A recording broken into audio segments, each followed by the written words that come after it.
we're living in an age right now with social media and what technology has wrought, which is trust and relevance are key. Whereas before, when I started in newspapers, people could fundamentally, they could decide whether they trusted the local newspaper. They could decide whether they trusted the local news station, the TV station, or the radio station. Now you've got all this information coming at you from everywhere, and you don't know what to make sense of it. And news outlets are in the business of building trust and vetting information, so an informed citizenry, as Thomas Jefferson said it, could make good decisions. What we found in New Mexico in depth is that we would like to expand our personal networks to hire a more diverse staff, frankly, economically and ethnically.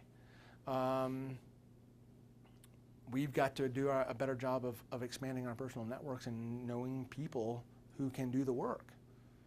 But our work is kind of in depth, so it requires a kind of like a lot of expectations of understanding how maybe state budgets work, or how criminal justice or how federal investigations might work, that kind of stuff.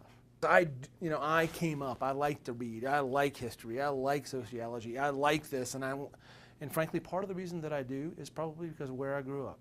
I grew up in Georgia during the Civil Rights era, and there were times where if some things had not happened, we might be living the same way down in the South. And so I think it's very important. That's why democracy is so important. So yes, I hear you. I think that's one of the great challenges of living in the 21st century is it's like, the analogy I always use is, you've got an open fire hose here, you're putting your mouth down to it, and all the water that's coming out, most of it you're not capturing. We're trying to help people understand. We're trying to convert information into knowledge, which is very difficult.